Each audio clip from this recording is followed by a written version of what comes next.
super excited to share whatever comes out of this in the same respect. Yeah, Really yeah, in the same spirit of the first conversation, because I've had such a unique experience doing what I do, and I'm sure you have as well. yeah, So yeah, for us to have gone down our own respective paths and to have, let's say, different tools or disciplines or ways of going about it, and also very similar ones as well. I'm just, hmm again, like you said, just super excited to see what comes out of this, because our yeah, intentions man. were very similar. We saw the writing on the wall, and we knew the importance of financial freedom for ourselves and really the collapse of our homeland, our country, right? So quite a ride. Yeah, and it was beautiful to be able to connect with you so last minute last time. And by I think 50% through, we were like, oh, we should have recorded that. It's like we had that same energy of like it was really in sync and in harmony. And I agree, man. It's like when you're serving your purpose and when you're honorable and you're intentional in what it is that you're doing and the vision that you have aligns with harmony for everyone else, whoever gravitates towards you, then that means the leadership is also gravitating towards each other. And I think one thing that we spoke about last time as well is how in our field, which crosses many different concepts and, avenues of esoterica, there is still a lot of ego there sometimes. And it comes with the whole thing of making predictions or who's Yeah, right or wrong. And so when me and you got together, it was this instantaneous, like, we're okay with it as it is. yeah. And it's just about the collaboration. You know, That's how that's I that's knew. really what it is. That's honestly how I knew you were a real one, and a real rare human being, because many would have had the ego of, well, I need to be better than this guy or that guy or whatever. Yeah. You came to me basically saying your good prediction for the month was not quite where you expected it to be. And there were some details that you'd observed from someone who shared my video with you that were interesting. Yeah. So, from the spirit of that, that's someone whose intention is to get to the bag, to get to the result, Yeah. not just to Yeah, puff their head exactly. up. It's like, no, you're really in the weeds trying to make accurate predictions. And so if you run into something that can help you get there, your approach was, well, let me find that out. Let me see if this is really Exactly. gonna help me or not on my genuine path of financial freedom and helping, the people that you teach and educate. A lot of people would A not, hundred. they would have been like, fuck that guy or this or whatever. They would have been, he has Yeah. problems because of this or whatever. But now we're in a position of we're both going to become better as a result of just It was chopping like it up. what I said to you before. It's like a jam band. Like I'm playing the Exactly. drums, you're playing the Yeah, bass. Like man. we need each other. Like we need Mhm. each other. And that's the beauty of this symphony. And I think that I say this quite often to my people, the people who gravitate to my art. I Mhm. speak to the ears of leadership. I'm not speaking to followers. I'm not Yeah. speaking to subscribers. I speak to the ears of leadership. So every single set of ears that's tuning into what I'm sharing, what you're sharing, Mhm. we're all in this together. And like, I think one of the biggest missions that I have whilst I'm doing this, don't really want to use this word mission in the sense of, it has this ultimate agenda, but you know what I'm saying? It's to organize people and to have us not focus all of our prana into the right and wrong. Because at the end of the day, like what actually matters? Right. So what you said was 100% true. When I shared my, and this isn't new, it would be newer to your audience, of course, when you share this with them. But I've been projecting a correction in the month of April, specifically the end of April into the month of May. And I've been saying this for a long time, actually, because it comes back to this, and we'll get into it a little bit later, but this analysis for the year of the dragon, which we're currently in, and a Mhm. pattern that I found that's been playing itself out since the Great Depression, since the year before the Great Depression officially kicked in. And then I had somebody in my community that's really lovely. I'm not going to say the name just for their own sake, but they love what you're doing. And they're also tuned into my work pretty regularly. And for the past couple of years, I believe. And they said, check this out. This guy's sharing his perspective for how things could be going after this particular alignment, this Jupiter-Uranus conjunction and Taurus, which we'll also touch on later. But I said, okay. I opened up the video, I started listening to it, and when I pulled up that video that was sent to me that you talked about your feelings about where the next where we're going next in these markets in Q2, Q3. I wasn't really too concerned with exactly the data you were sharing. It was more the energy you had about the data you were sharing. That's what made me go, okay, let's reach out. I'm open to this. And it exactly like I had no desire to make you agree with my perspective. And when you started sharing your perspective on things, I was like, I was excited. I like, see, the one thing about me is I'm excited to get more intel. I'm excited for more alpha. Yeah, If it takes my analysis and throws it in the trash can, I don't care. Because at right. the end of the day, I'm growing, I'm expanding. Like, I'm not here to be right. You're not here to be right. You're here to embody truth. That's why I was telling you, honestly, our first conversation was like the best conversation I've had all year because Well, that's to beautiful, bro. be exposed to different viewpoints that are very much touching on very similar predictions. It's like, what? It's like a whole new world has opened up to me where it's like, Shemitah, what? Calendar this? What? I don't know any of that stuff, right? So this is a Mhm. genuine collaborating of the minds where like a jam band, it's like, how are you distorting that guitar? Like, what are you doing with the drums here? It's like Right. just two people who are really getting together for truth, for the purposes that you said, really. Really well put. So I'm excited, man. Yeah, brother. And I mean, first things first, I think because this will be shared for both of our audiences, maybe like a little background on what has been going on in your reality for the past, 4 or 5 or so years, like a couple of the years before C19, throughout C19 and where we are today. I feel like that was a very pivotal point for all of us. And it seems to be that me and you have so many so many so much syncretism between us with our stories and everything that's been going on. So I would just love to know a little bit more about you. Like how have things been going for you for the past couple of years? Well, let's say 2 or 3 years prior, I went down there's this whole archetype of the Dark Night of the Soul. Mhm. I left my first corporate job and had a whirlwind experience with the Look, the YouTube algorithm is really sensitive, and there's a lot of sensitive information in this interview. Plus, there's some really exclusive alpha about this bull run, so we had to cut out about a half hour of this. If you're interested in the full version, the links are in the description. And for me, it really had to do a lot with esotericism and spirituality. I don't want to name too many names, but I did the retreats, I did the books, all of it, the courses for years, Mhm. and just in search of, well, what is enlightenment or what is beyond this pain or suffering or this I was really steeped in self-help stuff at the time as well too. And so Right. one of the nagging questions I had for me throughout my 20s was, when is this change that I know is supposed to happen with me actually gonna Mhm. kick in and then flip over?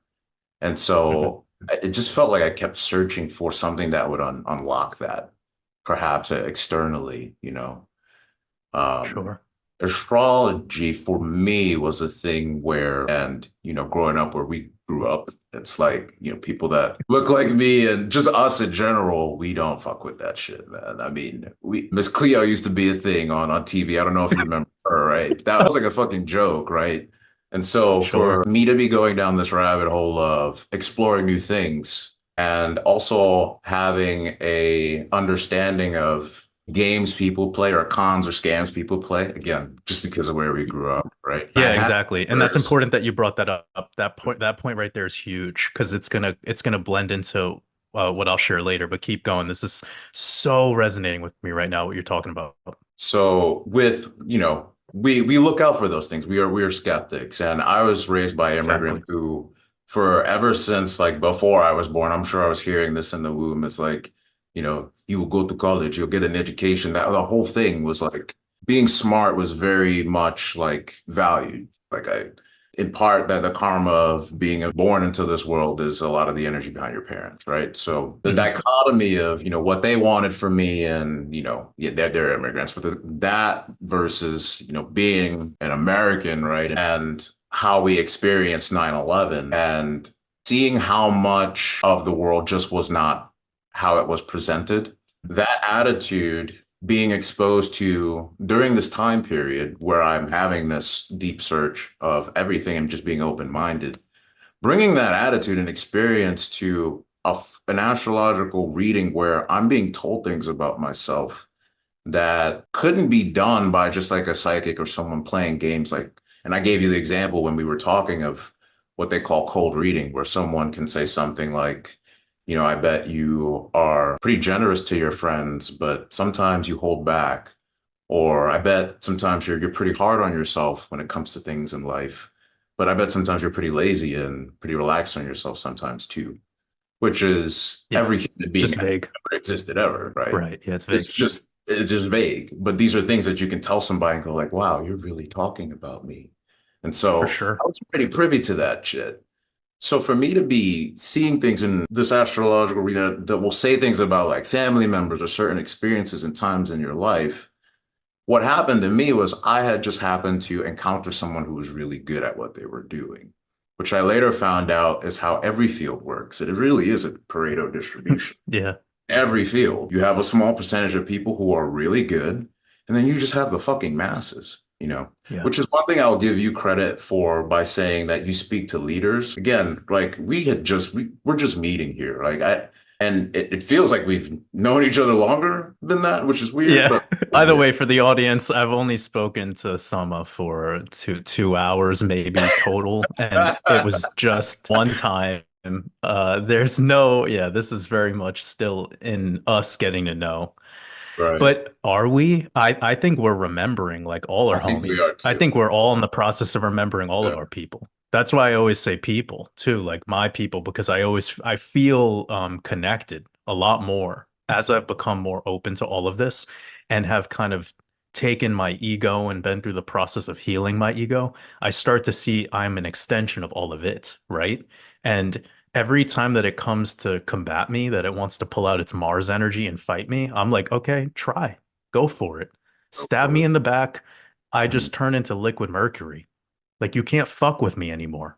And it's because I've gone through that childhood, that upbringing in that particular, I don't want to get too specific, but I know you resonate with that. And it makes you sleep with one eye open sometimes. It makes you walk down the street looking over your shoulder. Healthy In my paranoia. Yeah, and that comes back to the getting into the field of esoterica and a lot of the stuff that comes with Eastern spiritualism. Your intuition flares up very early on and it says, that's Yeah. bullshit. That's Yeah. bullshit. Like your bullshit detector starts going off. Mhm. But you can't deny something that is truly striking a chord with you, right? Right. And I suppose that's kind of where it'll, me and you both went through that phase of allowing, right? Okay, it's time to allow. So what Uh, was that first time for you? It was a reading that you had with somebody that was part yeah. of that 80-20 that you brought up, the Paredes Yeah. principle. Yeah. And I think the skepticism actually helped because it became a nagging question of how is this possible? And it's kind of led me Mm, to this conversation here. It's just a series of questions. And that's what I've later come to learn is questions take you on a path or on a journey. And so me going, how is this working? How could somebody be telling me these things about myself? And then wanting to like debunk it or even just really understand it has led through a process of trial and error of, okay, well, so some of this is broken. Some of this is the result of books going into the Vatican and being burned. Some of this is the result of 2,000 years of human beings playing the game telephone. There are the precession of the equinoxes, so there's a confusion there. And there's a bunch of things that explain why people just aren't really that good at this. But yet there are a few select individuals that are. Well, what's separating them? Which was another question that led me further along the journey. So then it became, oh, okay, well, here's a couple of techniques that work better than these. So I'll just go with these. Why are these working better? Oh, okay. And then mm. more questions appear, and then years just go by. And then it's like another thing from the area we come from is the sense of like, yes, you can't fuck with me in the sense of don't tell me what to do. And so Yes. when I ran into people who were really good astrologers making a bunch of money, their names were on YouTube or they were Googleable at Mm, that time, 2017, 18. As I got to understand the symbolism and oh, this is kind of like, well, just reading any weather or any seasonal pattern and understanding like, well, we actually use the sun for timing the clock. You were able to Yeah. predict back in the Stone Age, like, okay, if the sun's in that direction, it'll probably be down really soon and the bears will come out, so we should probably head back. Like that's predictive astrology right there. It's not, you're not a witch, you just fucking you learn that Sure. shit from your brother getting eaten the other day, like, oh, the last time the sun was over there, we didn't have that much Yeah. time. Right? So the debunking of this stuff was like, oh, this is yet another example of me seeing things differently due to confusion in semantics and language. And I hate to say it, me just being more educated again because of that. That just again, Right. we are who we are. We just are who we are. Yeah. Right. So Yeah. I didn't have It's so it. interesting because one of the clients that I had very early on through my work, he booked a call and he wanted to just tell me how blown away he was about something that he never thought about, but it was something he was going on in it going on frequently in his life. He was a corrections officer, right? And he said, I found one of your videos talking about how the market likes to dip into full moons and then it likes to rise into new moons. And I thought initially that sounded crazy. Like it made no sense because I have never heard that before. But I He showed on started. the charts in the video how it's undeniable. But he said that we are well aware that this is the most chaos we have at my job is during full moons. And he even brought up one time there was an eclipse that happened. And he said it was like it got really out of hand, really, really, really out of hand. And he said it's undeniable. You know, I decided to reach out to you.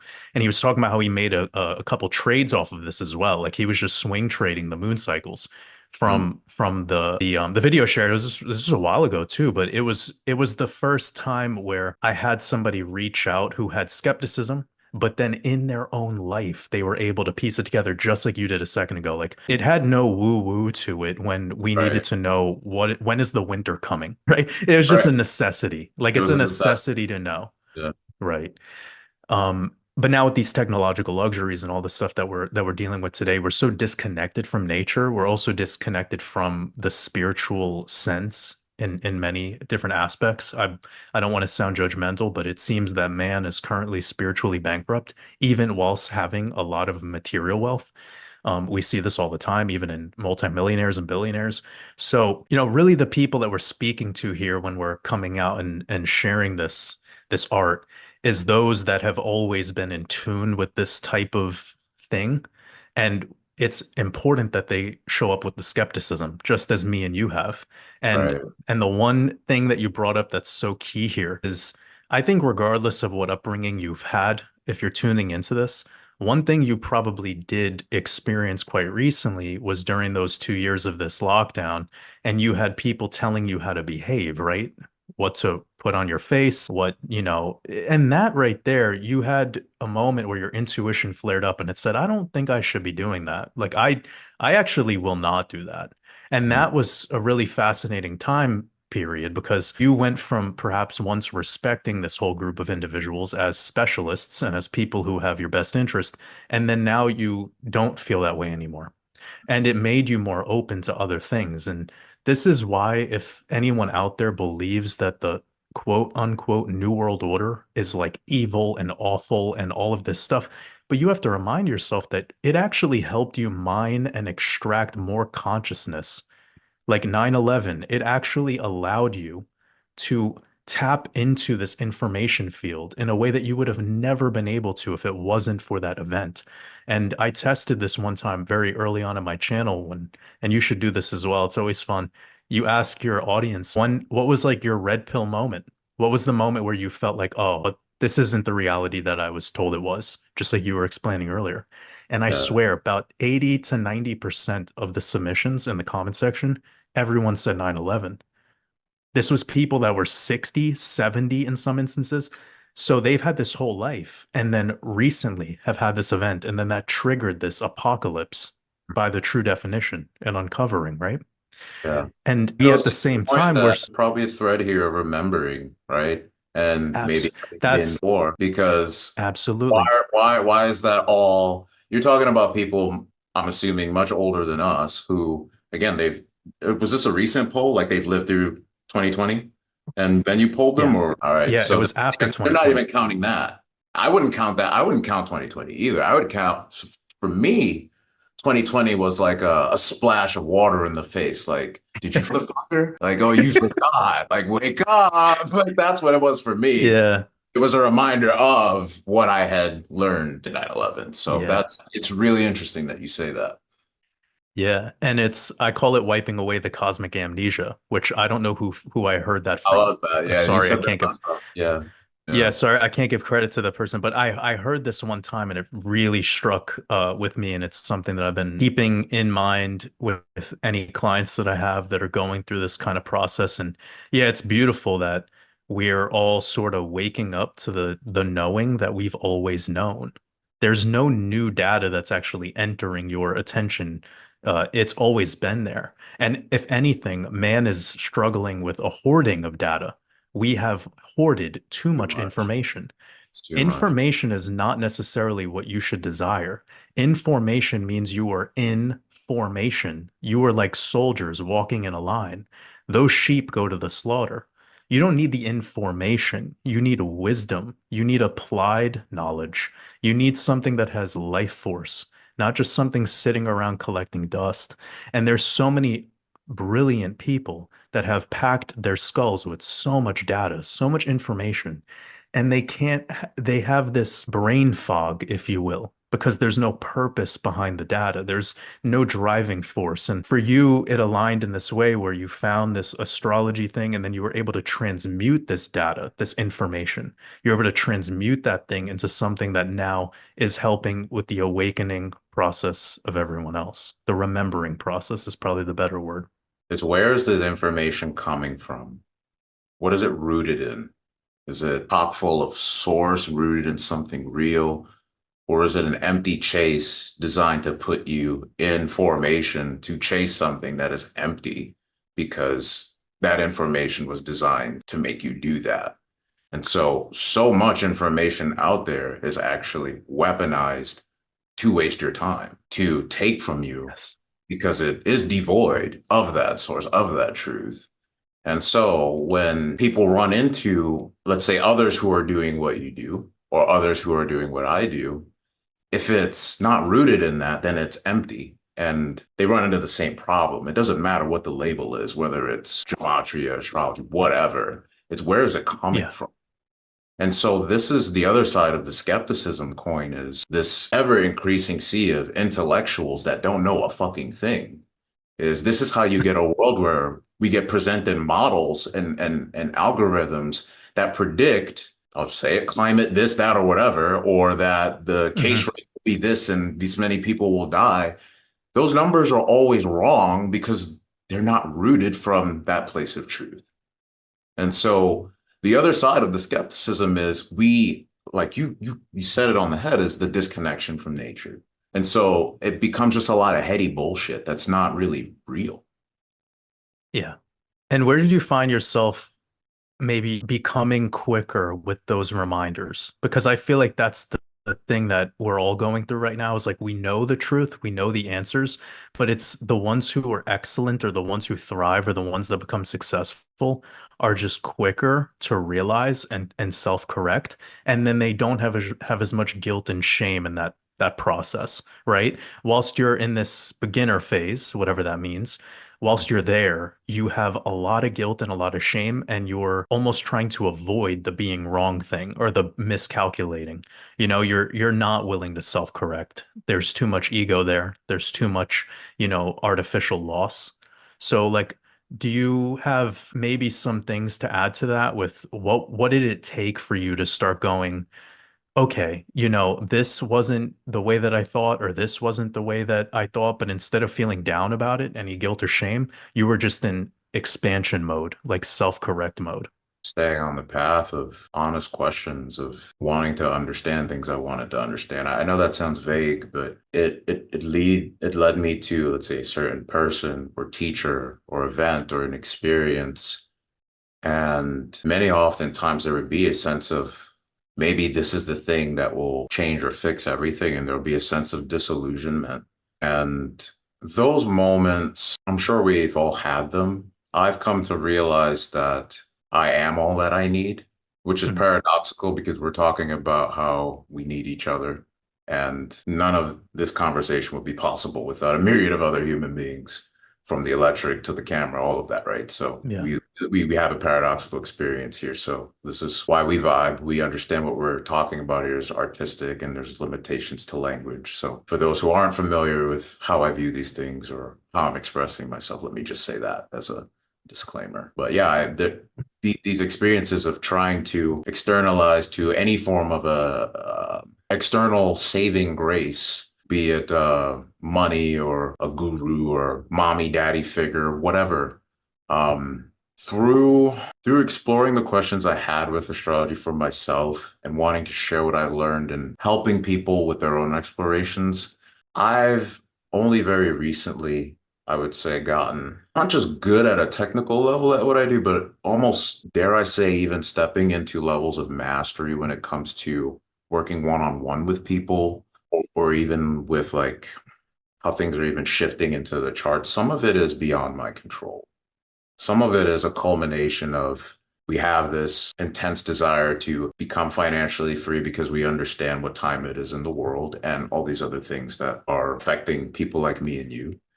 And the timing of it now is just, it just so happens to be that my understanding is reaching different layers or levels. This happens to anybody who's deep in anything. Eventually, you start to become a veteran at the game, right? Like we were talking about professional athletes, or they might come into the league at 20 or 21, but a lot of them will win their rings at, like, the maturity of Mars actually around 27 or 28, because you start to see things a couple of times, and that passion of really Yeah. wanting to figure the thing out, eventually you start figuring the thing out, right? And so some of it is timing, Yeah.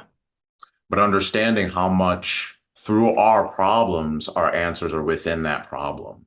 So for each human being, it's more about helping them see within themselves, and me being more of a reflective mirror and working within ways that I have come to learn how to do to help them have understanding with where they're at and why they're there, which I have found to be the fastest way to really then move and clear things out. If you don't understand why you're doing a thing, you'll just repeat it. If you understand why you're doing something, you might repeat it, but it's conscious now. And then you eventually get to a point where, like, I'm just being fucking dumb here, and you just stop, rather than somebody telling you something that may have worked for them, but they're a different person. And so with our work, or with my work, I'm able to see we really are unique in our own way. And there is a unique path for each and every single human being here. And so part of my personal frustration is how, I'll use the word, homogenized um, society is really designed Right. Yeah. for us to be, this whole carbon copy thing. And it's yet again the exact opposite of how it should be. So for me, I would say I'm just being me, and I'm allowing. And I don't really know how to explain it much more than that. Is I've had and I still do have an intense desire to not be told what to do by people who shouldn't and have no right to tell me that.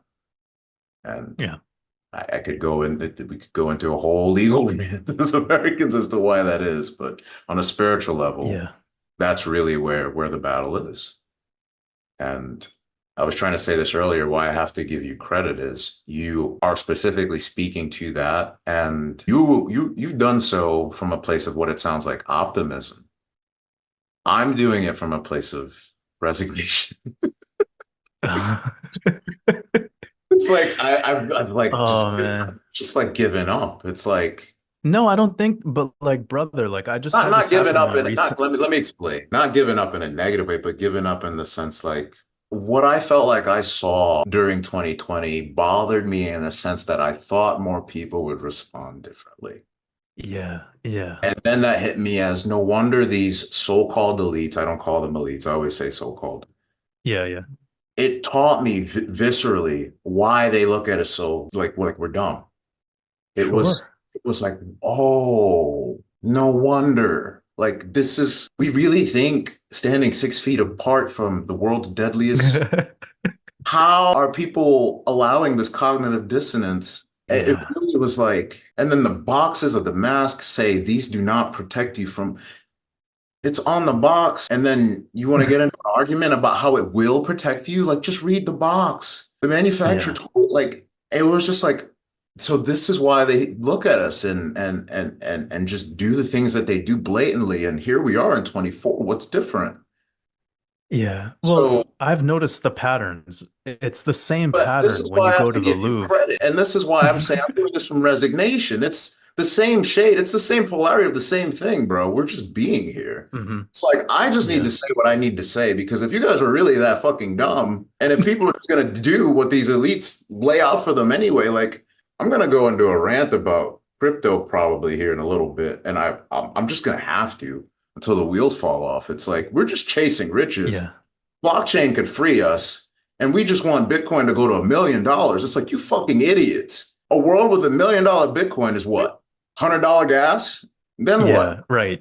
People don't understand. Shitty currency. You want 100? What are you gonna do with $1 million Bitcoin? What are you gonna buy? And Yeah. so it's People like, don't actually, they don't actually know what it is that they desire. That's so really, I think, maybe they another really don't. another They really philosophical don't. lane. Oh, yeah, that would be another really fun, philosophical lane to drive down together because I have something coming out soon that I'm gonna release, and it's a whole separate project. I'm not gonna really get too deep into it now for the sake of our conversation, but it's gonna have a module inside of it talking about value and like why I think we're in a value renaissance right now, and things like seeing the NFT market in 2021 were absolute nonsense was, 10 grand for some non-fungible token of that Lindsay Lohan made. Like this is kind of like the biggest scam of scams, but it's cloaked in this. I think in The Big Short, it's the best part of that movie is when Jared Vanette is talking to the Steve uh Carell character. Yeah, and he says, "So it's cat shit wrapped in dog shit." And it's like that's exactly what he's explaining about the housing market. That's what's going on here in the tokenization of our realm, Yeah, right? We're yeah, there. We're pretty much there at the final, we're at the yeah, beginning of the end, actually, a statement that you said in one of your recent videos.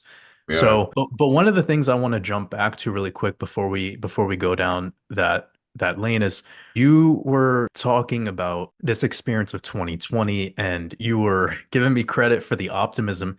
And the one thing Well, for that speaking to I, leaders, bro, because it's like yeah, that's what I mean by optimism. yeah, It's teaching and me. It's where honestly teaching me because oh, that's beautiful. like that's what I'm saying. It's like I it started getting dark for me because of my experience of Hmm. like you guys are really just blatant truth in front of you. You won't. You just why? And so okay, well, why? Financial freedom's a big part of it. That's why. So let me Hmm. understand crypto and free myself so that again, this really comes down to the ancient expression of you don't bite the hand that feeds you. So if you can feed yourself, which crypto could allow us to do, but again, we're just chasing, right? Back to the whole thing, which again, the value of Yeah, the value module and why people need it is what are you chasing? You're in a cage. You right. want to be rich in a cage? Yeah. I mean, it's called blockchain. You're chained to the block. Like it's pretty obvious in the words. But the one thing that I started to exercise is to be as compassionate as I can in not a way that damages my ego or a way that makes me be obedient to the rule makers or the apex predator or whatever you want to call them, but so that I can now tap into the cosmic economy. Like, bro, there's a much bigger bank account out there. Like, and anyone who knows me, when I go to a cafe or when I'm in an Uber or whatever, I ask everyone, how's your day going? I try to engage. If I see that there's all these open at the grocery store, where all this self-checkout fucking things are, and like if I see somebody working on the register, I go out of my way to go to the Yeah. register. Like I want to, even if whatever it costs me an extra 10 minutes of waiting, I don't give a shit. Like I feel like I need to tap into all of that. And another thing for those that are maybe trying to get into a similar field as me and Sama, where you want to help others, well, you need to be good at dealing with others. And we're in a world right now where nobody wants to fucking deal with anyone. You want groceries, you order the shit to your house. You want food, you order it to your house. You want to get a car ride, you get in the Uber, you don't even talk to the dude. Like, we're living in a world right now where we're avoiding human connection. And we still have the chance right now to have that connection. So, what I started doing, brother, is like, I go into every conversation as if I'm talking to you. I go into it sharing the way that I feel if it's necessary, of course, and I'm actually surprised most of the time somebody knows about something that's going on. Like I used to give them this like judgment, not them. I know that's again, I'm just being Please feeling say very vulnerable and I'm feeling very free with you as I noticed you felt with it. me. Yeah. It's that I, at some times in my journey, especially in 2020 and 2021, I resonate with what you said. During Mhm. those years, I went into situations expecting somebody to be like, why aren't you wearing a mask? Why Mhm. are you must be a Trump supporter? I'm like, what? How does me not wanting to do that make me that? Right. But I Right. had to learn like if you want to master this experience and this simulacrum, get Mhm. ready to have people throwing darts at you. And instead of bitching and complaining and thinking everyone sucks, just be like Neo and start learning how to dodge the fucking darts. So Yeah. that's what I've learned. It's seeming like optimism, but really what it is I'm just getting better at changing my colors when the chameleon knows it needs to change its colors. The chameleon Yeah. isn't lying Yeah. or being deceived. Like it's not about that. Yeah. That's the Right. judgment, right? Right? Like it's all right. Like this whole shouldn't thing, like it's about what the experience is in the moment, right? You're running It's into to something know. and you're merging with it, and there's either a game you're playing or you can relinquish with that thing, right? Like the Right. comp scenario, that's a game me and a comp are playing. And because of Well, my the own values, I choose in that scenario, I'm going to approach it differently, right? right. That's what we're talking I'm about. just learning how to use my energy Yes. wisely. Like I understand that I have like a pranic bank account and there's only so much prana that that I could give out each day to bullshit. Like I'm willing to invest my prana in this moment right now because when I share it with you, I receive. Like it's this exchange, it's a dance, right? It's when you listen to beautiful music and you're moving to it and there's this exchange. But I'm not going to be in this contest against somebody else and exhaust myself just to prove a point or to say Right. that I won or to be right. At the end of the day, competition's for losers. It really Like is. when you become a man, when you really man up, you start to see like let people think that this world is a game. Let them think that it's this set of, whatever calculation they hold value to, right? Again, coming back to this $1 million Bitcoin thing or the wherever you're at with your value system, if that's what matters to you, then keep it there, And I've learned to Right. do that with myself. Yeah, I'm not I saying know Bitcoin. very That's quickly. not what I'm saying. Right. Right. But also if you're 100% in fiat, maybe go buy some Bitcoin, right? Like it's Exactly. all in accordance with what value system do you have? Like right now, should we be spending so much money on digital yachts in the metaverse? I'm not sure. Maybe try getting a real yacht first. You could actually use the fucking thing. Right. Like money right now, even at the highest levels, is being thrown in the toilet. And the global money system that we have, which is becoming more globalist, it knows that. It knows that we're willing to pay 300% more for milk than we did 5 years. Like as long as you want to keep putting money in the casino, it says I'll keep my mouth wide open, you Yeah. know, keep Mhm. shoving it all in. It's an obese, overfed pig and the crazy thing about it is they can keep loading it up forever, infinitely, because it doesn't even have a ledger that's provable. Like it's fairy dust.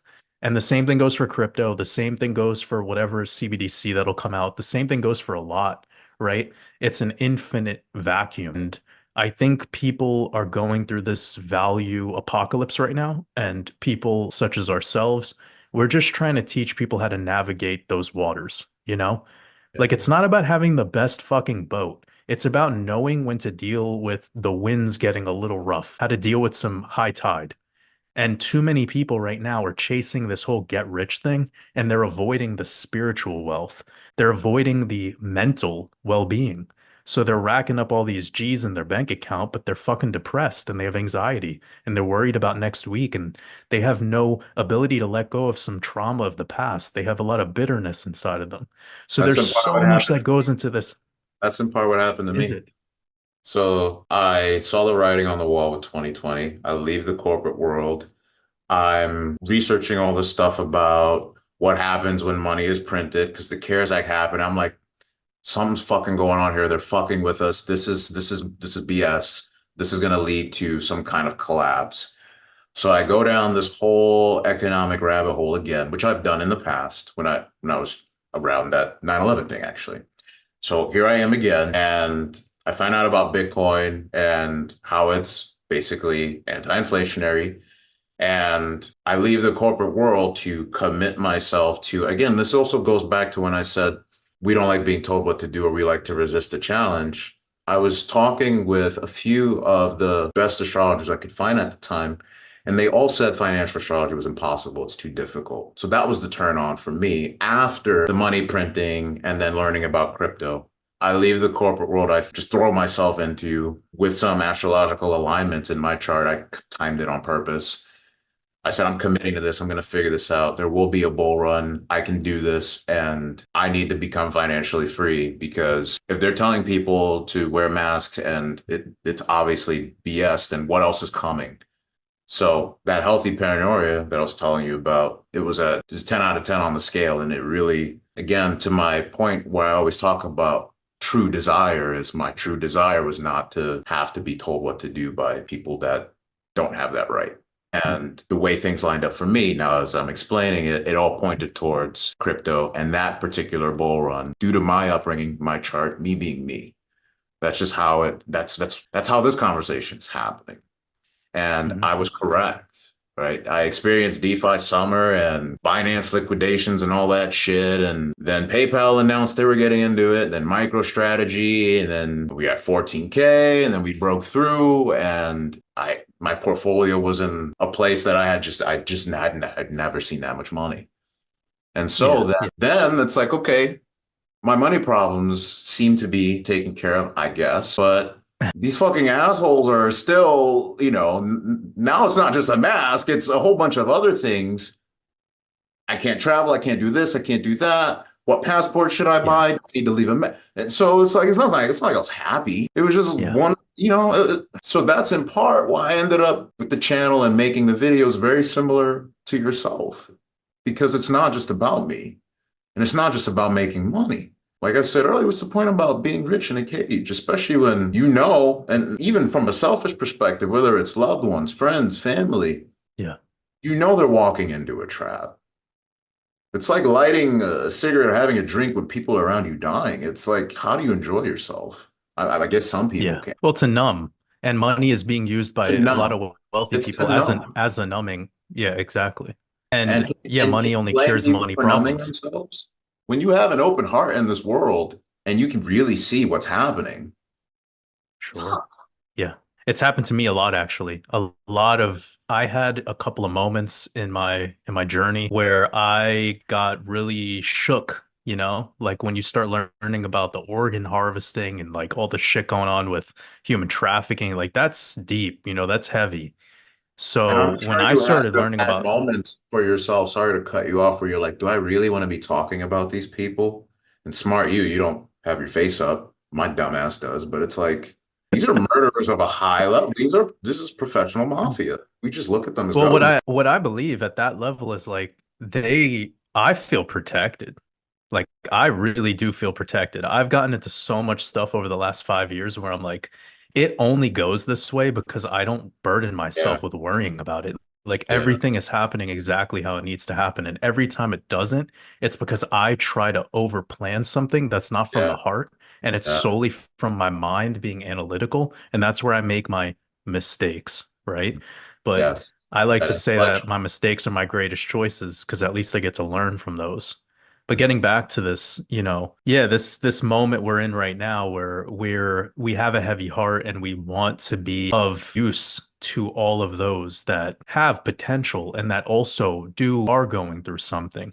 But it's like you can't be the daddy to everyone. You know what I mean? And that's one of the things that I checked in with my ego when I started this channel was I said to myself, like, I don't want to have followers. I don't want to be people's daddy because that's what a lot of people are doing, like the whole Andrew Tate thing. And I'm not trying to diminish what he is or what his work is. I don't know who he is, and I try to not talk badly about another man if I'm not speaking with him. But he's just a bunch of people's daddies, and the hardcore supporters of that dude don't even know that that's what they're doing. That father figure archetype is missing in their life. So for me, I went in very the early stages, the genesis of my art, and I said, I'm speaking to the ears of leadership because I don't want to be that guy. I don't want to have the fame. I don't want this celebrity shit. Like I am fine doing what I do. I'm a musician, and honestly, that's what brings me the most purpose is when I'm making music. This whole thing that we're getting into with technical analysis and Gematria, Yeah. astrology, and numerology applications to the markets, this was very much like you, where it's, and I'm not saying this to flex, but it's a gift that I have. It's something that came out of nowhere. It was natural. I have a very good memory, and I'm very good at recognizing patterns. That's all I have to do. It's like being a weatherman. All I have to do is know how to recognize patterns, remove my emotion completely Yeah. out of it because that doesn't serve me here, That and was then the just hardest part, trade the I'm sure, fucking right? market that comes to me.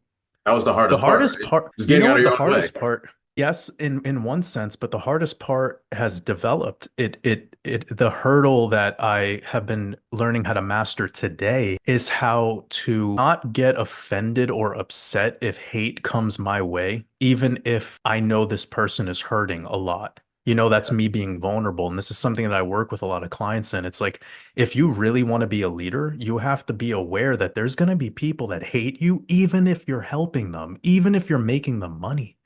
Like Yeah. you could be in a position where you're actually elevating somebody's livelihood, but they still want to stab you in the back. So I've been through it all, man. Because when you do crypto specifically and finance specifically, I don't know what your experience is like thus far, but like I've gotten death threats. I've had people at the end of the 2021 bull run say that they wanted to come kill my whole family, like because of something on a YouTube video.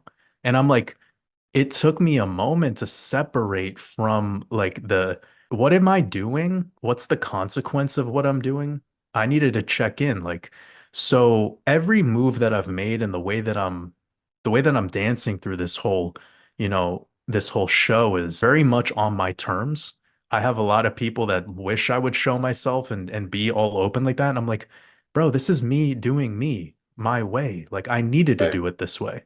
Yeah. And every time that I listen to my truth and I listen to my intuition, it sets me up for more harmony and more synchronicity in the realm. I don't even give like the money thing is just one part of it. But then over time, I started to learn like there's different problems that need to be addressed here. And humans are avoiding that. And they Right. are solely chasing the money. And that's a big part that people come to my channel because they want the crypto stuff. Mm. So many people, they make it to a live stream and they're like, he's not talking about crypto. What the hell's going on? I want him to talk about the charts. And Yeah. I've decided, no, Mm. I need to make more art surrounding my vision and my philosophy, and the garnish will be the crypto stuff. That's the kind of imprint that I want to leave in this universe. Because I, for one, and maybe we could get into this now, I, for one, do not see freedom or positivity coming from the crypto revolution. I see more enslavement. I Failing. see We're failing. more. Yeah, I agree.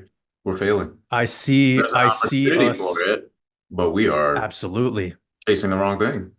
Yeah, like all things, the hammer could be used to build a beautiful palace, or it could be used to crack somebody's skull open. Mm. Like I think we're using the hammer to crack our own heads open, and we don't even realize it. And that's why the We're leverage trading helping and them. all of this, it's We're fucking helping them build that bro. hammer that's going to crack our head open. We're saying, oh, here's our sensitive spot. If you hit it just right here, like, what are we doing? Yeah, Like, even with the leverage trading, I that's a prime example. It's like that is what really drives a lot of this choppy price action. Like in part, like I gave the prediction, some people were saying, I get the threats too, man, or you're a scammer, or you're wrong, or this didn't happen, or how could that possibly sure. be? We're at all-time high. So a bunch of retail's coming in, basically looking to leverage long. So it's you guys that are holding up the movement of things moving forward. These market makers will rinse you guys until they're done rinsing you guys.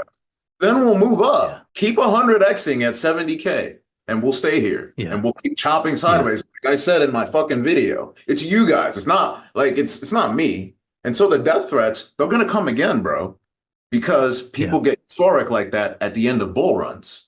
I'm gonna get the threats too. absolutely. Yeah. And it's something that like, and I didn't want to put too much energy into that. And it's not frequent. It's only happened a couple times, but it's reminding me that I made a choice. I Mhm. made a choice to share this skill and to be vulnerable and risk, Yeah, this art with the world. And that's really to ring it all back into a place that has utility. That's where it is. Like I actually felt I had like a Kanye moment about it because I felt good knowing that it made somebody feel something, even though it wasn't a positive feeling for them, mhm. because I knew at the end of the day, this was my best. This was the fucking best I could give you. And if it's making you emotional and want to harm me, then that's on you, homie. But at the end of the day, now that I'm reflecting back at it, I'm like, yo, that's some dragon energy shit. Like that's actually showing that it's unique, Yeah, right? Because yeah. when one man is getting blamed and everyone else is fine, it's because that one man was saying something different. And that's really all that this is to me. It's art. It's like, how do I create something that makes people feel something, right? No matter what that spectrum of feeling is, because we live in a world that's just stuck on numb mode. Yeah. It's infinite numb mode. And people think that they're going to be able to undo this numbness by getting, by XRP going to the moon or whatever. And it's not the way that this works.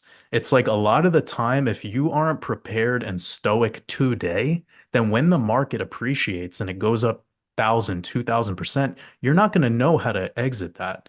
You will be exit liquidity. Like in this whole process, as you said before, the market maker knows how to rinse you and they'll use emotion, sentiment, news, whatever it takes to distract you from making the decisions that keep you profitable.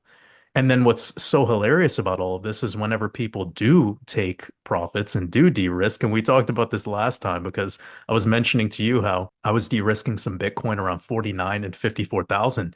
And there's people going mad, being like, you sold early. I'm like, but do you know when I bought? It's the only market in the world where you're wrong for being profitable.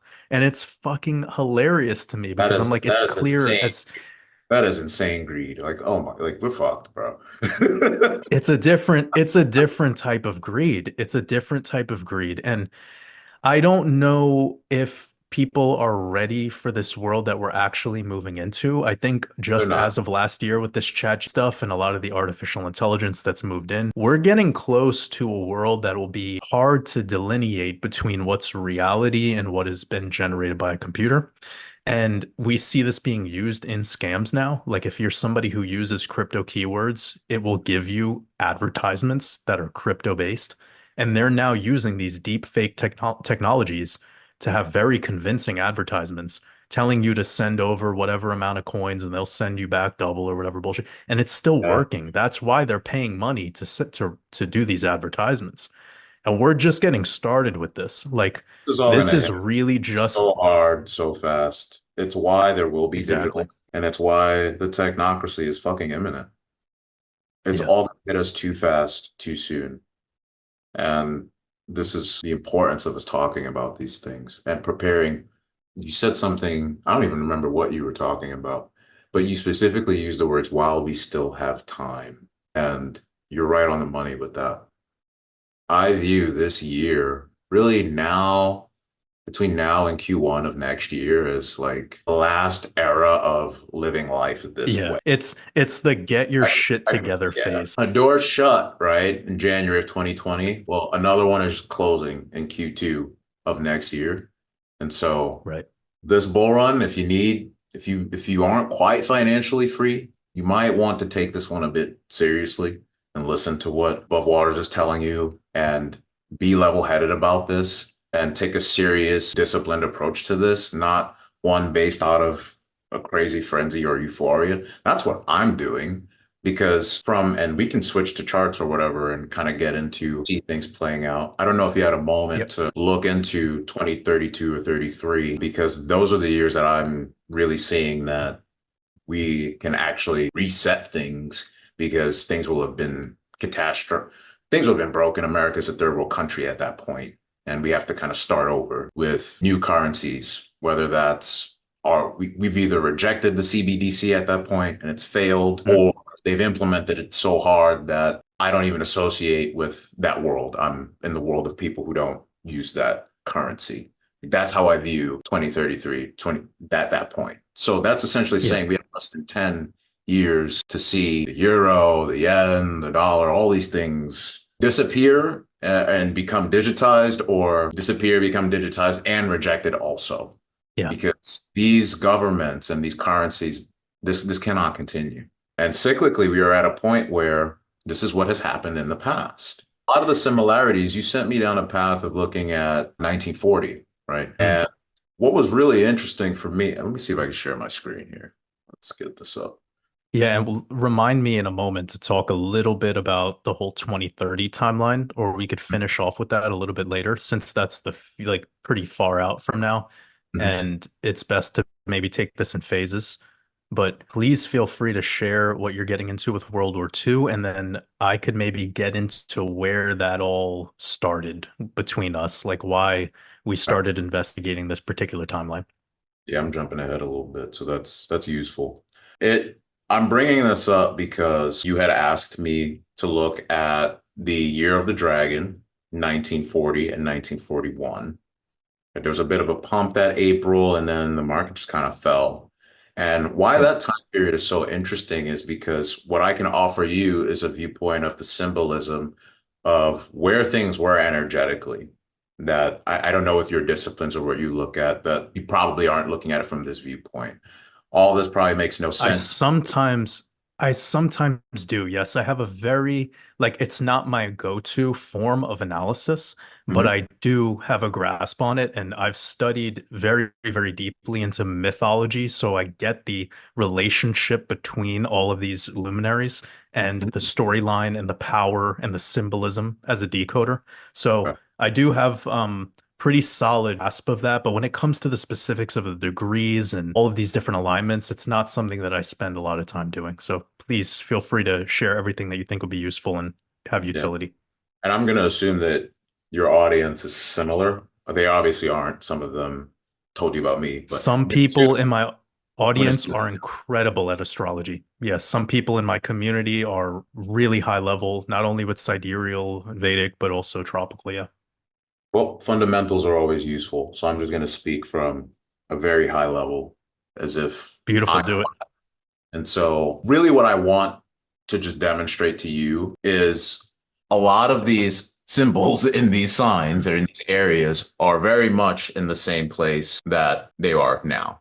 We had this little symbol here, Jupiter, in the sign of Aries, which we had a year ago. It's currently now in the sign of Taurus. If we Let me change the chart here. Did that change for you? Are you seeing April 12th up here? Yes. Perfect. All right, this is going to work smoothly then. All right, so you see now Jupiter is in the sign of Taurus here, which is an earth sign. Earth relates to tangible things related to the five senses. Taurus in particular is the second zodiac sign, which supports the first. The first zodiac sign is going to talk about beginnings, right? So birth, the body, things that come first. Taurus being second, coming under that, is going to support that which comes first. Supporting the body relates to things like food, currencies. It also, and the physical structure of the body is going to relate to the voice, the mouth, the neck, Mhm. the things that we say. The second area or house, Taurus, is also going to relate to foundations and upbringing and family and things like clothing. All the things that support the body essentially are going to be related to Taurus because it's second. It comes after the body. So Jupiter is a gas giant. It's a planet. And being a gas giant, gas expands. That symbolism translates. Jupiter tends to expand what it touches. Further in its symbolism, it correlates to expansion that comes along with a word you mentioned earlier, wisdom, good experiences. Wisdom can be in the form of a teacher. Wisdom can be in the form of a good law. It could be in the form of philosophy, spirituality. Wisdom can come in many forms, right? So when we see Jupiter influencing things, that symbolism tends to follow. So those things are being expanded related to what Taurus symbolizes. Currencies are expanding, are they not? Food issues, land, earth issues, earth, Taurus. We're seeing earthquakes now, and we also did during that era of 1940 and Mhm. 1941. In 41, Jupiter, let me go ahead and animate this further.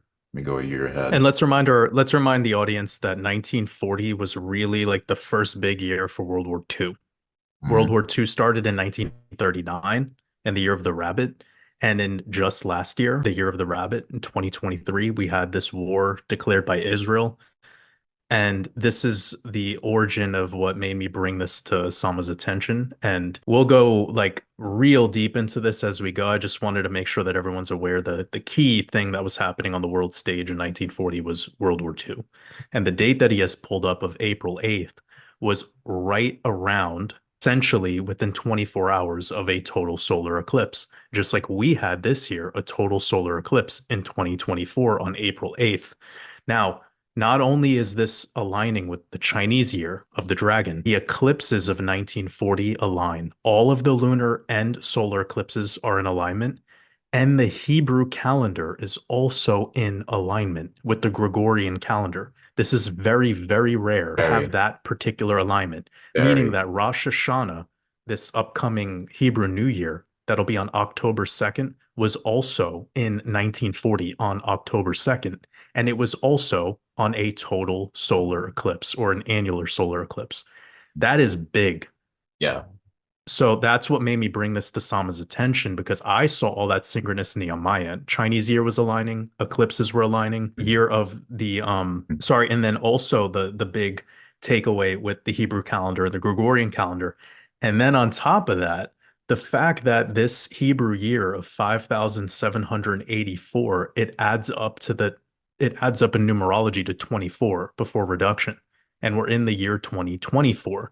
And if you look at that Jupiter symbol that Sama just pointed to, that is the 24 symbolism. That's sickle and cross. So there is so much Jupiter symbolism for this particular year. It's unbelievable. So this is crazy to hear some of the things that you're bringing up right now with these similarities. What's particularly fascinating is not just that Jupiter is here, but that it's approaching Uranus this year as well, which we are also living through. What's different about 40 and 41 is Saturn was there as well. Now, the symbology Saturn is, you could consider it to be the opposite of Jupiter, where Jupiter might expand, Saturn wants to negate. So that's where we see experiences or an energy of a Saturnian person or a Saturnian transit where we're going to see the need for efficiency. We're going to see reduction. We're going to see things cut away. We're going to see people get laid off. We're going to see colder weather instead of warmer weather, right? You can consider it the opposite of that archetype. So Saturn can have a freezing effect. And what currencies ruled by Taurus went through during that time is a bit of a seizing effect. Now, if we look at 2024, Saturn's nowhere to be found. And in fact, actually, Saturn at 14 degrees and now Jupiter at 19, this is considered a wide, helpful energy depending on Western astrologers. Vedic astrologers don't really look at this aspect very much. But Jupiter is basically leaving let's say, the watchful eye or energy of Saturn energy, which is, as we explained, to negate or to reduce. And Uranus represents shock, suddenness, quickness. It is the higher octave of Aquarian energy, which is very human and very technological. Aquarian energy has correlations to awkwardness, the black sheep archetype being the one in the family who maybe doesn't fit in. It's a different Saturnian energy. It's a more progressed Saturnian energy in which there's a higher intellect, and it's often represented by geniuses and criminals, actually. Aquarius coming after Capricorn energy is interesting for you guys to note because Capricorn tends to govern and rule authority, big business, and government. Both of these are Saturnian energies, but if Aquarius is coming after Capricorn, that tells you that humanity, decentralization, which is Aquarian, Capricorn is top down, decentralization, humanity, technology, and revolutionary technology, that the Capricorn energy, which is more about what is tried and true and stable, that energy that they're familiar with, Aquarian energy can actually supersede that top-down structure by bringing new revolutionary things. So this comes back to us saying that this tech and crypto could free us. But again, this is still a Saturnian energy. It's still reductive. It's still restrictive. Like you said, blockchain. This can still be used by governments, once they smarten up, or once time is over, which Saturn governs time, to put things in place in which technology is now enslaving humans. And it doesn't take much of a big top-down government to do that. They can send the AI robots from a bunker or from space, theoretically. I'm just making stuff up here, right? So Pluto, the planet of power now, has moved into Aquarius. Power now for all human beings is more Aquarian than it is Capricornian. So this whole big centralized top-down structure thing is no longer the wave. It's more of networks, small groups, small tribes, tech, and being smart and being human and talking to people and having connections with networks and people who can actually help you. Pluto being in Aquarius is actually opposite where it was during World War II when it was in Leo. Same axis. These energies actually exist on an axis to each other. So Aquarian energy could be considered the opposite of Leo, which is more of like kings and kingdoms. And it's a more solar energy, where Saturn is, again, the furthest visible planet from the Earth and is a lot colder. This is a lot more of a warmer energy here in Leo. So I would say it's important to know that the structure of big government is dissipating, it's leaving, and that also affects why we're going to see currencies collapse and why the power shift. Our big concern needs to be, do we want that to be a technocracy that is enslaving us, or do we want to use that energy to help free us? What's also interesting is this little symbol here. This is Neptune here and the sign of Virgo, which has to do more of like service. Women, for example, were, whether they knew how to be nurses or not, they had to like step up and volunteer. There was a lot more of a demand of people acting from a place of service, whether it was for cooking or making military clothing, this, that, or whatever. We're on the opposite of the axis now in Pisces, which is the 12th sign, the last zodiac sign. And Pisces is not a material energy. It's very spiritual. It's watery, which has to do with this line here is symbolizing two fishes that are swimming in opposite directions, but they're connected, in the sense to say that Piscean energy has to do with things that have to do with being tied to things that you kind of have to surrender to. It's often very much, I compare it to just being out at sea and it's foggy and you can't see shit. And you're either going to make it there through the grace of the universe or the winds or whatever, or you're not. Maybe something can kill you. Maybe a wave comes and splashes you over. It's really about surrendering to what is when it comes to Piscean experiences. And unfortunately, that can bring about experiences of victimization. So wherever Pisces is in a chart, what that manifests like in the real world is ashrams, spiritual centers, retreat centers, jails, prisons, vacations, hotels, B&Bs. And this is a water sign, so watery substances, alcohol, spirits, gases, marijuana, drugs, pharmaceuticals, escapism, things that are not material. So with Neptune being here, we see some of that increasing in society with people checking out rather than more of the Virgo energy of wanting to be of service. So a lot of this is very similar, but there are some differences that I think are important for people to be aware of. Like with the March 23rd, 1940 eclipse in Libra, we versus me is really the archetype of Libra versus Aries, peace versus war. That's tension between nations then. We have tensions between nations now. And we have a series of eclipses in Aries and Libra. This solar eclipse, I'm hearing of things where governments are now trying to sue each other. I think the EU is trying to sue the Irish court. Like they're bickering with each other. They can't keep it together either. And this is why their governments will become smaller, because they're beefing with each other and we're being caught in the middle of it, unfortunately. Then they had that eclipse, which you mentioned, right? Then the moves became really aggressive. Spying increased. They had the Gestapo stuff, new intelligence and new spy systems. We'll see that shit again too, right? Then they had leadership changes out the wazoo that year. There's so many elections this year, same thing. The Jews and other people as well, which they don't talk about in the history books. They seem to be a focus on the Jews, and that's fine. I'm not trying to make a political statement here.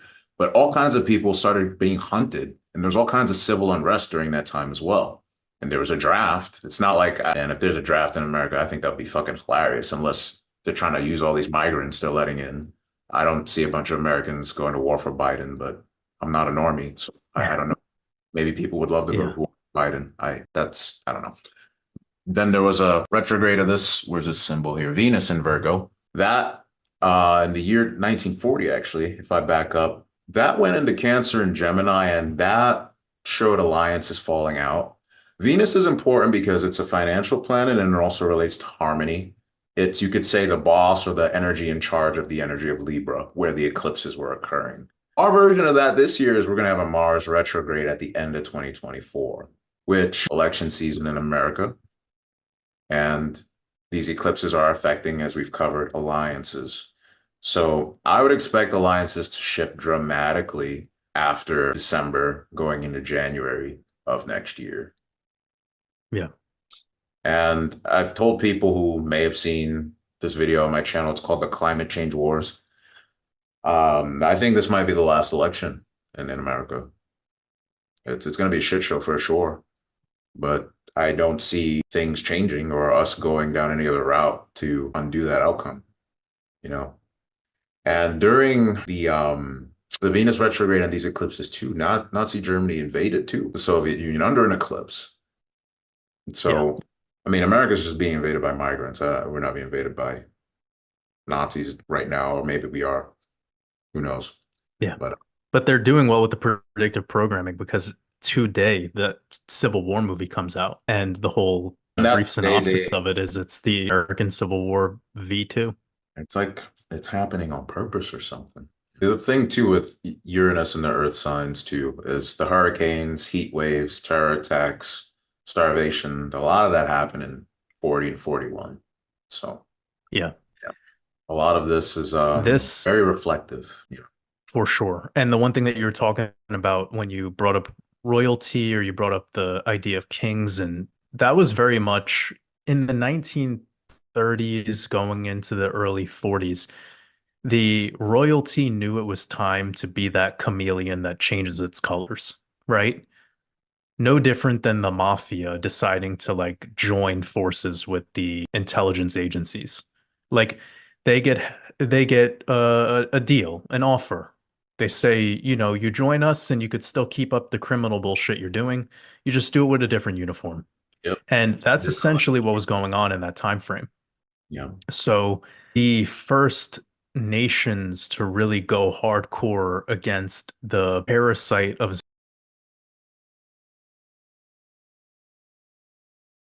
in the 1930s and 1940s.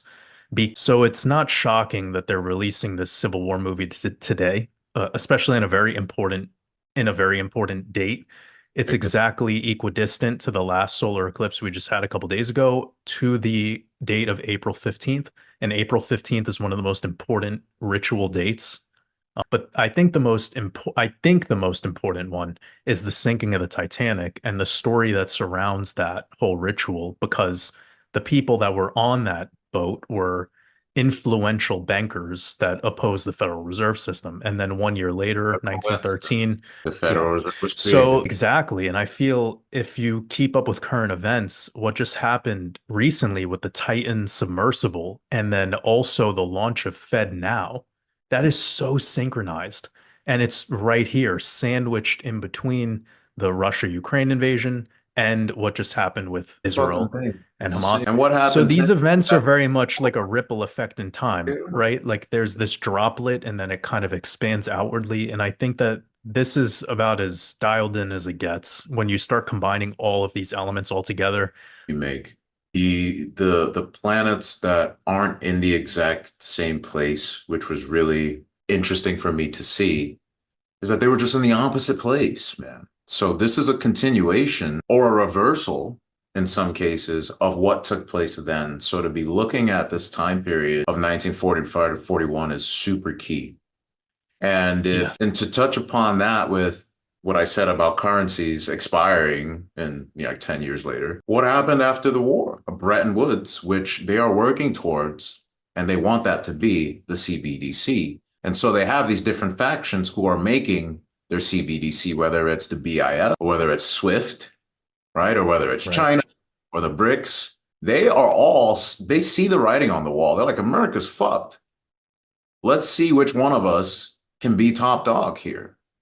And so they are all bickering with each other. And we all need to really just be aware of how that's going to affect us and orient ourselves in a world that is collapsing. We have not seen something like this, but it is happening. Yeah, It's very much reflective of World War II in that time period.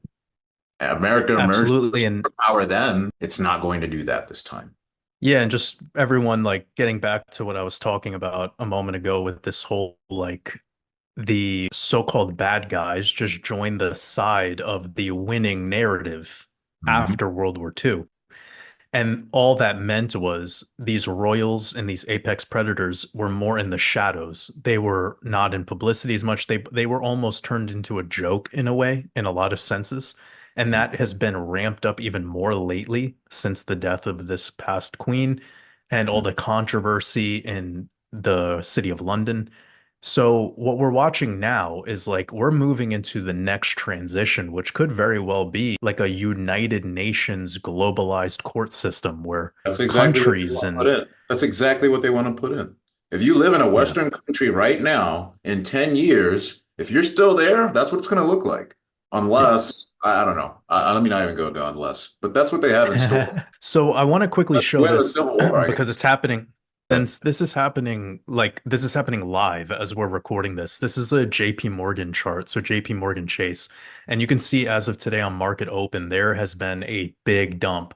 Mm, And everyone who follows finance knows that just last year on March 10th, there was a retail banking black swan of Silicon Valley Bank and mhm, Silvergate. And mhm. this Ready is for very another. fascinating.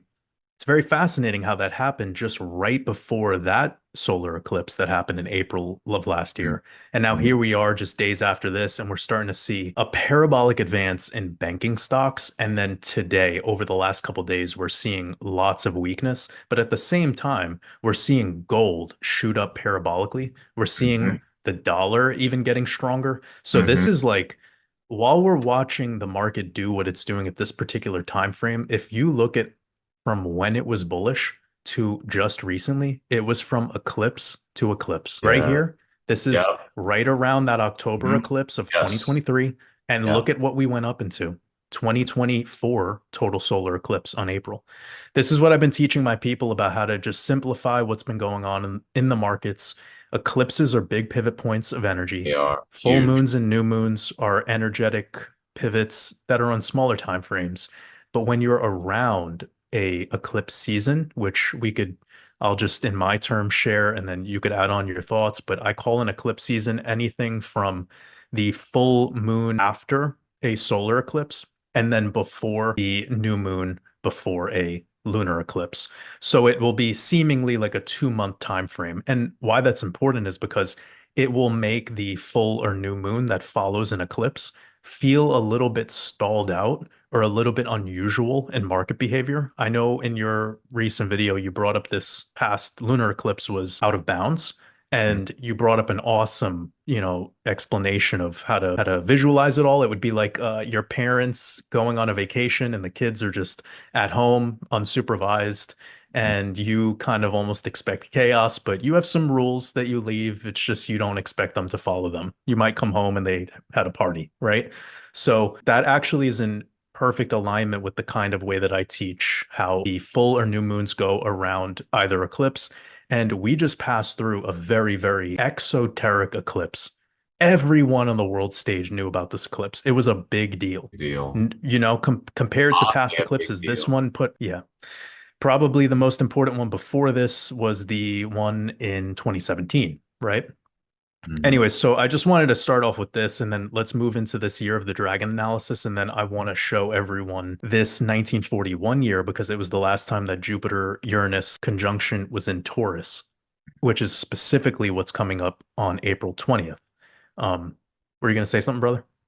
Yeah, I wasn't sure if I made the point clear that since the influence of Saturn won't be touching the Jupiter-Uranus conjunction, this bull run is going to be insane. It's because the restrictive effect that happened to money in 1940 and 41, it's not going to be there this time. And Uranus specifically, as I was talking about new technologies that can be above the grip or purview of traditional government, that is what crypto is. And that is what new AI tech stocks are. which is why they're going to be incredibly bullish, in particular, this bull run. And so this isn't financial advice, but my particular portfolios they're weighted that way for this year in particular because of these particular influences.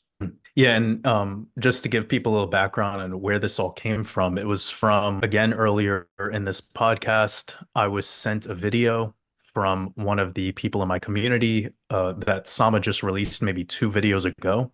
Feel free to plug the name. I forgot the name of the video. Like Bitcoin to 15K, ETH to no. Sure, yeah. It ETH to had 50K, Bitcoin to prices in the 150. Yeah. Well, my channel is Sama Practical Astrology to make it practical. Or if you search the financial astrologer, I'll come up. So that's all. If they're not familiar, you can find me that way. And Yeah, we'll make it's sure to put links and everything yeah, we'll put links. in the description.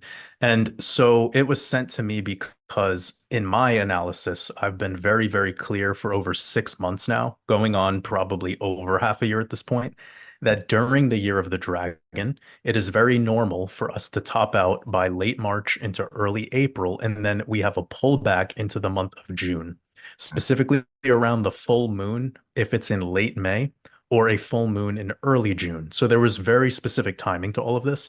And this is old analysis to those that follow my work. But if you're new to my work, that's a brief synopsis of how I was expecting this year to go a half a year before we even got to this very day. And it's so synchronistic that we're connected today because it's right around that time frame Yeah. of us just passing through late March into kind of halfway through April. So we're looking at the S&P I want to say 500 a few right now, things and I want to say a few things about that. That's interesting too. Is around the eclipse last, was it October or September? That full moon where the market just dumped. it was October 14th, October 2023. 14th. Yeah, that was around there was an eclipse and a full moon around like within a week of each other. It was around that point that I had also made a video saying, look, the world is going to have more confidence in American businesses than in these governments. The governments are collapsing. So things are going to shift from treasuries to back into the market. That's where people all across the world are going to put their money. The world's at war. You're not going to put it in your local bank. You're going to put it in America or in a dollar while America still looks good for the time being. And what's interesting about what you're talking about here, this time frame that shifted that you're getting into, April last month in March, there was with the banking issues, they put a funding program in that they let expire in March. So Yeah. that program that was keeping all these fucked up banks that are holding either commercial real estate, which nobody wants because we're in an Aquarian age. And to your point, this is an era of loneliness. People aren't around each other anymore. They want to work from home or they either have the means to not, go into the office or they just don't want to be around each other. So commercial real estate is under and no one trusts these fucking governments. They would rather be in the market. So the bond markets are going to continue to be fucked up, right? So the banks are in trouble. And for them to let this banking program expire at the end of March creates a scenario for a lack of liquidity and for some banks to go bust in the month of April. Now, why would they do that? On purpose? Accident? Coincidence? So a dip is very likely this month throughout the whole month because, as you know, it's liquidations and liquidity, right? And we're talking about liquidity here. There's no liquidity for April. It'll come back. Don't worry, right? But just like the charts you showed, the Yeah. dollar's getting strong. And it kind of makes sense, actually, with gold ripping and all this Yeah. stuff. They kind of need to put the And brake on things. Like things have ripped for 3 months yeah, and straight. I'm gonna go Bitcoin through prints, it. like Bitcoin's candles have been insane. Yeah. So Yeah, this is it's unsustainable in so many ways, specifically from a technical perspective. When we're looking at weekly RSI breaking into the 80 territory and mhm. just really a declination of And you volume have that after some hot of these You have big, the hot inflation print too. Like April's got to yeah. be, we have to cool off in April a Yeah. little bit, at least a And little getting bit. into the sidereal thing, and it's what I shared because I did something called the Year of the Dragon Decoded over on my Patreon, and I released it before the Year of the Dragon, and it went over a lot of what I'm about to show you today. But I just packaged it in a really nice, clean way to have like no confusion for people. I was bringing up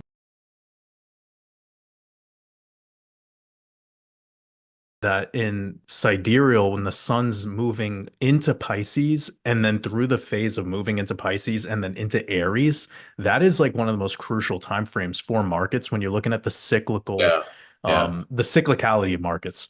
You're going So from everything water, from you're going this from mid, water to fire, and that is very volatile. You go from water energy to so fire. Yeah.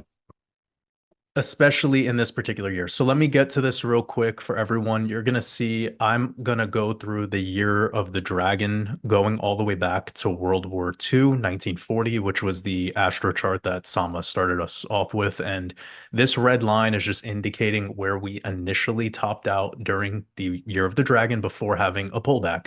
So you're going to see that we made it up to early April and then we had a pullback here into early June. So now we're going to go back to the one before this, which is one of the other ones that I told you to look into because it was the dot-com bubble.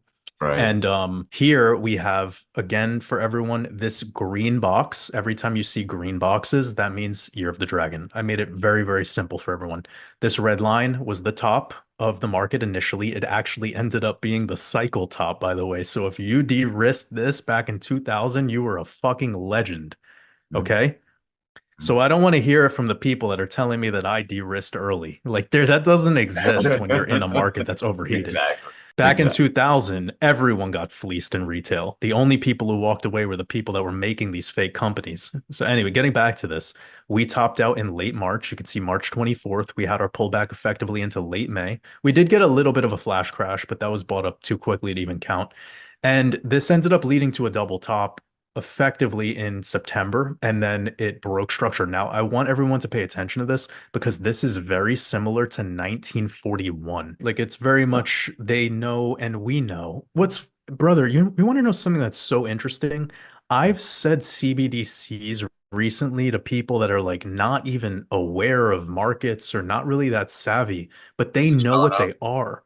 Okay. It's becoming public awareness, but like when they were first being talked about, I think heavily, it was probably like 2019 into Yeah. 2020 we really started to become like kind of, curious as to what the hell's going on here. Well, now I think it's becoming so exoteric that there isn't really a question. It's like we're willing it to happen. It's like with the AI movies or these transhumanist movies. They're showing us it, so they're gonna tell us the world that will manifest.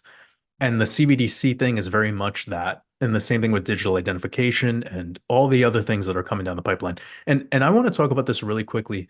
In my truth is that we're not in the age of Aquarius just yet. In my vision, we need to have a fully cashless and fully paperless world to be truly in this Aquarian age. I think we're in the transition right now. It's very obvious that we're getting close to the end of that transition. But one of the big symbols of Jupiter, again, ruler of Pisces, the sign ruler of Pisces, and the belief that many have that we're no longer in the Piscean age. I have a hard time with that because one of the key symbols of Jupiter is the oak tree, and this comes back to paperwork. And we live in a world of paperwork privilege. You Mhm. can be the sexiest, most fast, richest, every positive trait, most charismatic. But if you don't have a passport, you're not getting onto an international flight. We live in a world where you can be the most skillless, ugly, have no real talent, anything, and you could become a global politician who's running the whole community based on your opinion. But also maybe because you're a Freemason. But the same thing goes with your access to privileges and rights.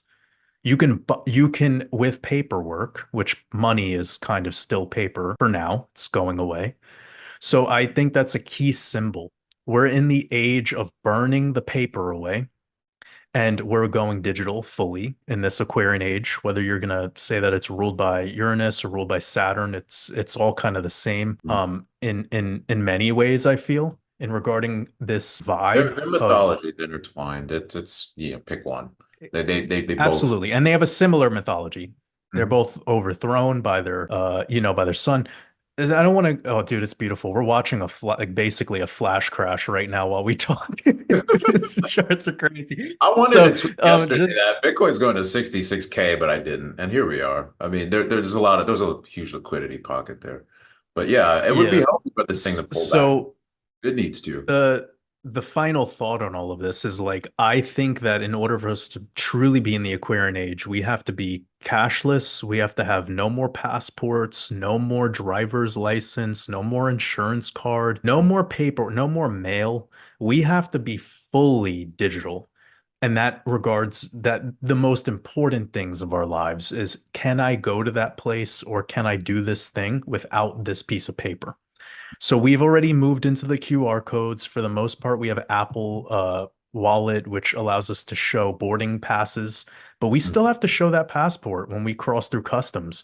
Mhm. But if I was actually, So, I but visited ICE. have you traveled recently? I haven't had to Well, I show was just my gonna, passport really.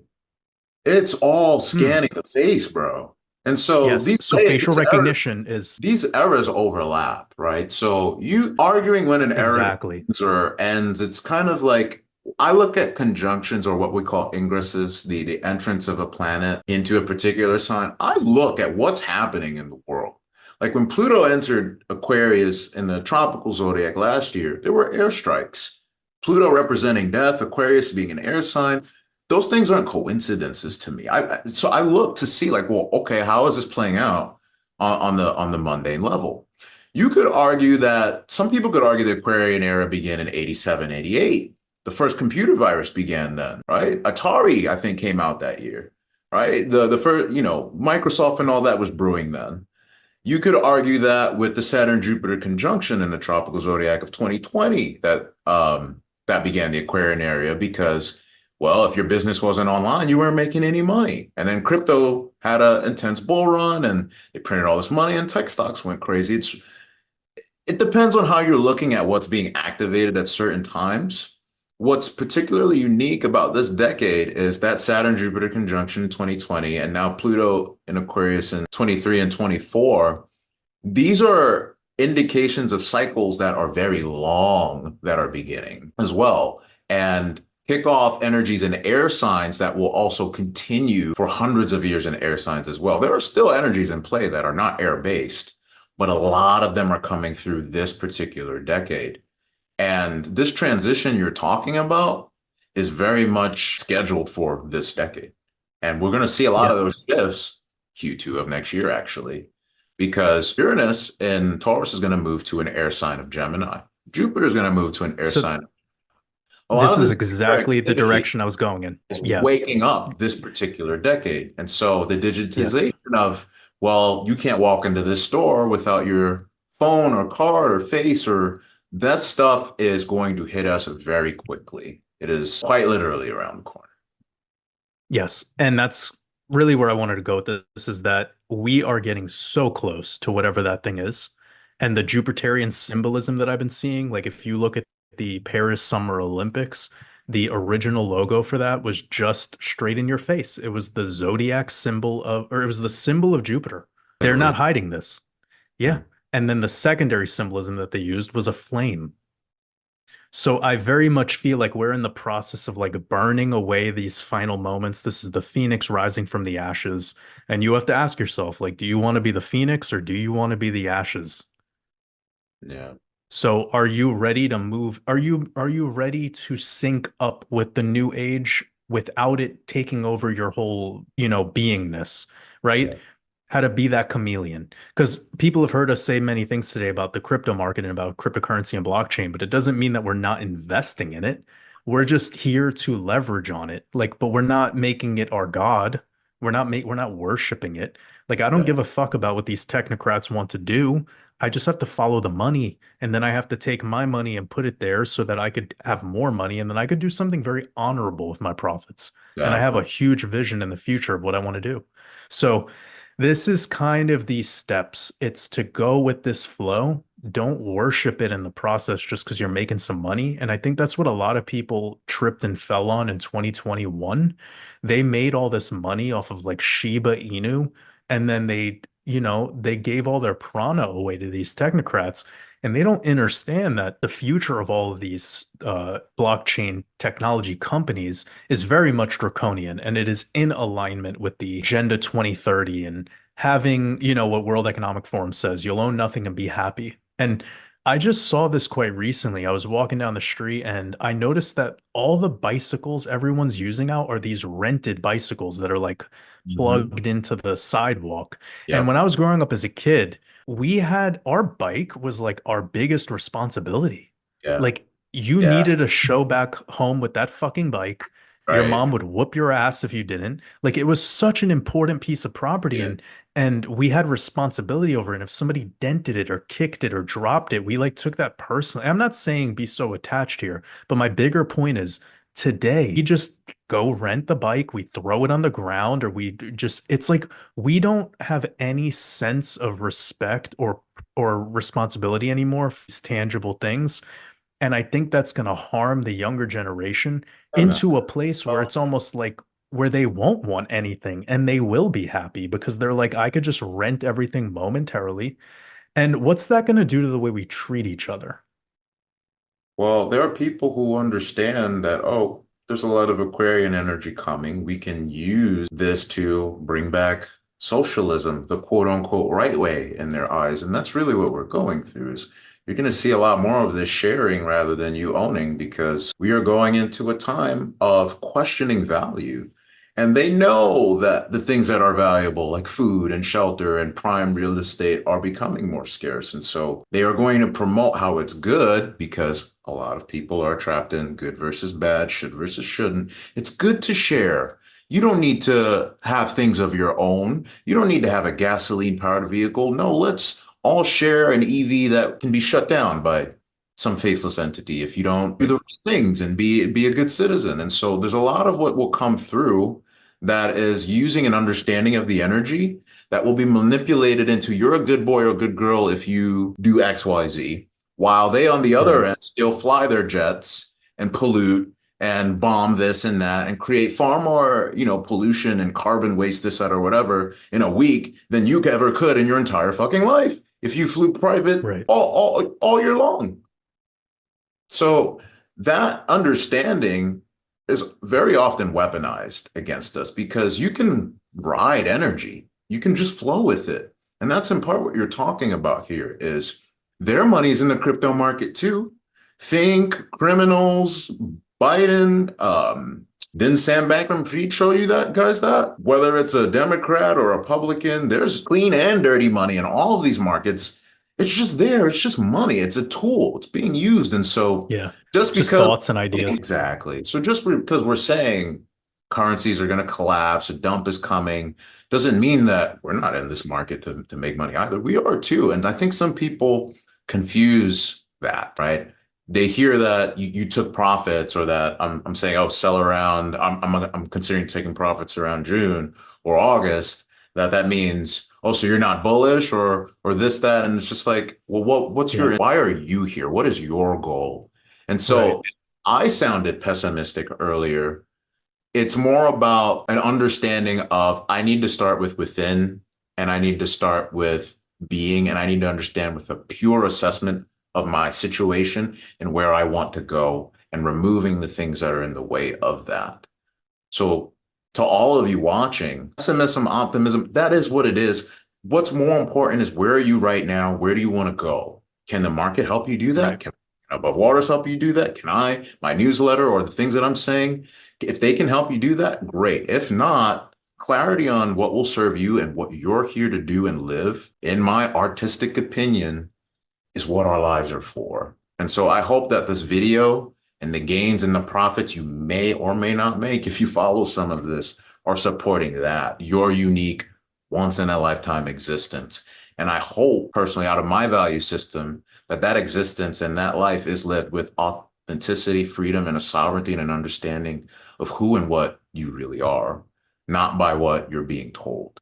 And sometimes that's a lonely path. Sometimes that's a confusing path because of what we talked about with information and how many times information is out there to send you down an empty chase. And that hasn't been my intention here. That hasn't been your intention. And I think that's why this has been so much fun and our conversations are so much fun and looking forward to many more, bro. This was really good.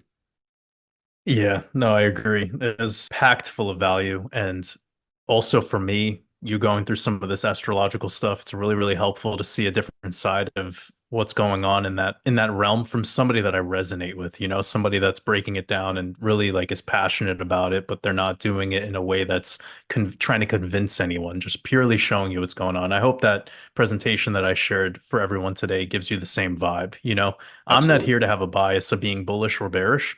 I'm just here to study the past and see where it's likely to align with this now moment. And more importantly, you know, beyond the duality consciousness of the good and bad or the pessimism or optimism, it's about what can I do to position myself so that the posture that I have is sturdy if things get a little bit volatile, you know? Because It if will. that was the case going back to 2020 in March, if you were set up effectively and you had the wisdom and the ability to pivot at a moment's notice, you probably would have. And a lot of the reason we couldn't back then was not only because of these draconian, you know, laws that were passed, but like it was mostly because we just didn't have the resources. We didn't have the self-belief. Like we relied too much on being optimistic just because, you know, Yeah. thinking that it would only be 2 weeks of a lockdown and then Right. look what it turned into. It was And manipulated. that's the kind of exactly. So anything, you know, today that you were hearing that might have felt having that kind of doom and gloom vibe, it's really not about that. It's just to have the awareness so that if these things do happen on the world stage, that you feel like you could move along with it and you're not just getting, you know, pummeled over. And I very much feel like we're in it's really amazing actually how synchronistic the market is with our first conversation and with everything that I'm presenting. Like there was no Yeah. better time for us to come together. I think if we connected a month later, it Literally would have been watching the like we market missed out dump on people. some yeah, we would have missed out on so much juice. So Yeah. yeah, I mean it's pretty historic day actually for the market, especially if it starts to correct because of what gold did. And Yeah. yeah, this is a sign with what's going on with JP Morgan.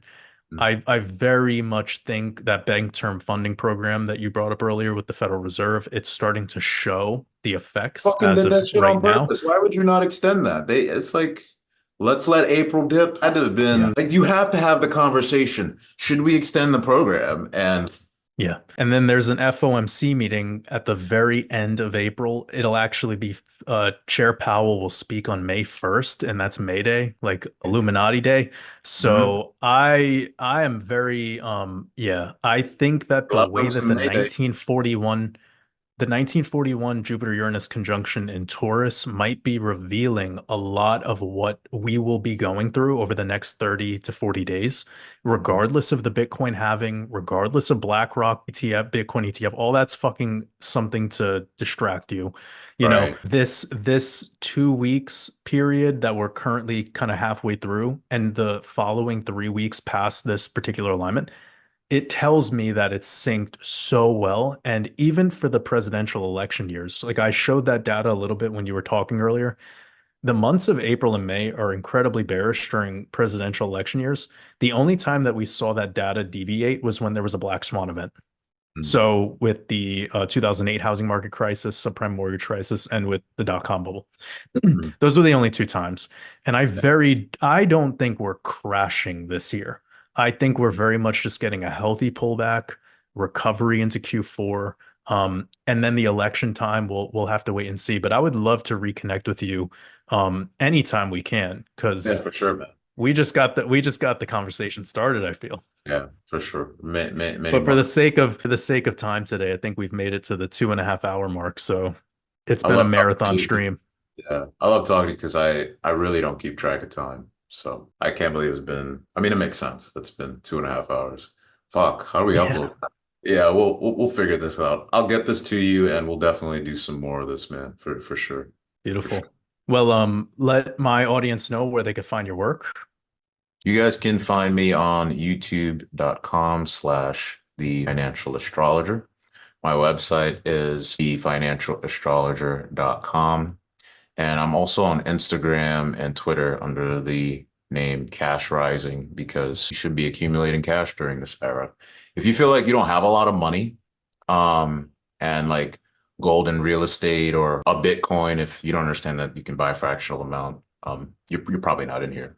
But if you feel like real estate or gold are too expensive, cash and silver are what you should be looking at. There are inflationary environments in the world right now. What they prefer and what they use is not, and there are Bitcoin in these areas. What they're using is cash. So that still gets you out of the banking system. It's actually better to have cash dollars in your pocket than to have it in the system, because once that gets flipped over to CBDCs, if you want to buy a gasoline powered car on a magically created black market, because that's what happens when they make things illegal, right? In the 30s, alcohol suddenly became a black market because it was prohibited, right? If you want a gas vehicle because you don't want to be tracked, or you want to buy something locally, cash is going to help you still in that environment. So to your point about how we're not quite paperless yet, it may help some of you to, well, all of us, to hold on to some of that. And silver, because it is cheaper, actually makes it easier to split up and transact. And you don't want to be walking around with gold bars. They cost too much and they'll fuck you over with conversions. So that's, again, the practical side of how I look at things. Sama, practical astrology. If you type that into YouTube, I'll come up. And yeah, Cash Rising on Instagram and Twitter. That's where you can find me. Beautiful. Thank you, brother. Yeah, and everyone, if you want to check out my channel, it's just Waters Above. You'll find me. You'll find the aesthetic and then take it from there. I appreciate you, man. It was really beautiful to be able to spend this time with you and chat about life, chat about this experience that we both had, and can't wait till the next one. Likewise, man. And you have a interesting spelling of your name on social media, actually. So to call that out so people don't think you're somebody else or a scammer. If you just put in youtube.com/@watersabove, just spelled plain and simple, you'll be able to find me. But on Twitter or x.com and Instagram, I just remove the O and write it out the same way. So also, if you go into any of my videos, like for instance, check out my last video. If you just go into the description, you'll find all the official links. So if you want to follow me on any of those other channels, you could check those out. And yeah, check out this last video I put out, because it's about this eclipse and specifically about this upcoming Monday, this April 15th date that me and you talked a little bit about. And if there is an event that happens on the world stage, that'd be incredible because of that synchronicity. But yeah, man, I'll check that out. let's connect soon. Be great, maybe like a month from now, and then do a little recap. Yeah, perfect. Let's kind of think about that, I guess, on like a month to month while we go through this bull market. And yeah, we'll keep in touch if we can do more or less. We'll catch up, man. Been a pleasure. All right, brother. Much love. Take care. Love, bro. Take care.